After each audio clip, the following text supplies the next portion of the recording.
সকলোকে নমস্কাৰ জনাই আজি আলোচনা কৰিবলগীয়া বিষয়বস্তুটো হৈছে 2023 বৰ্ষৰ অৰ্থাৎ এলপিত নিযুক্তি লাভ কৰা OBC MOBC প্ৰাৰ্থীসকলৰ ওপৰত এটা মই সমীক্ষা আগবঢ়াব বিচাৰিছোঁ।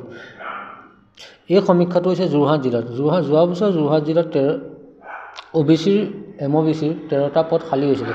এই 13টা পদৰ তেখেতলোকৰ মুঠ নাম্বাৰটো বৰ্তমান নতুন নিযুক্তি প্ৰক্ৰিয়াত কেনেধৰণৰ হ'ব আলোচনা কৰিব বিচাৰিছোঁ।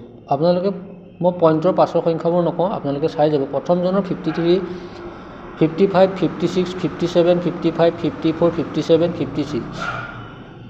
এতিয়া যোৰহাট জিলাত এই বছৰ OBC MOBC পদৰ সংখ্যা নাই যদিও ইয়াৰ পৰা এটা কথা অনুমান কৰিব পাৰি, বাকী জিলাবোৰৰ ক্ষেত্ৰত OBC সকলৰ পাৰ্চেণ্টেজ কিমান হ'ব পাৰে, ইয়াৰ পৰা এটা সমীক্ষা আগবঢ়াব বিচাৰিছোঁ। এতিয়া চাব, 13জনৰ ভিতৰত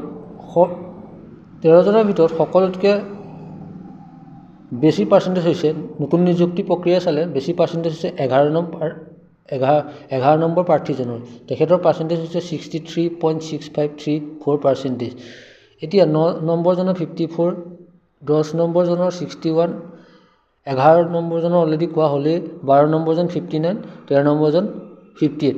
এতিয়া ইয়াৰ পৰা এটা কথা মন কৰিবলগীয়া কথা যে যিজন 1 নম্বৰজন প্ৰাৰ্থী প্ৰথম স্থান অধিকাৰ কৰিছিলে যোৱা বছৰ, কিন্তু এইবাৰ নতুন নিযুক্তি প্ৰক্ৰিয়াত তেখেতৰ পাৰ্চেণ্টেজ হয় 53। মানে নতুন নিযুক্তি প্ৰক্ৰিয়াৰ ক্ষেত্ৰত তেখেতৰে পাৰ্চেণ্টেজ কম হোৱা দেখা গৈছে।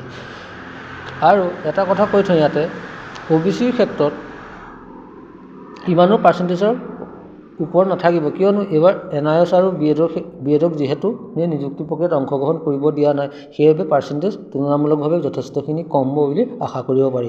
ইয়াকে কৈ মই ধন্যবাদ জনাইছোঁ।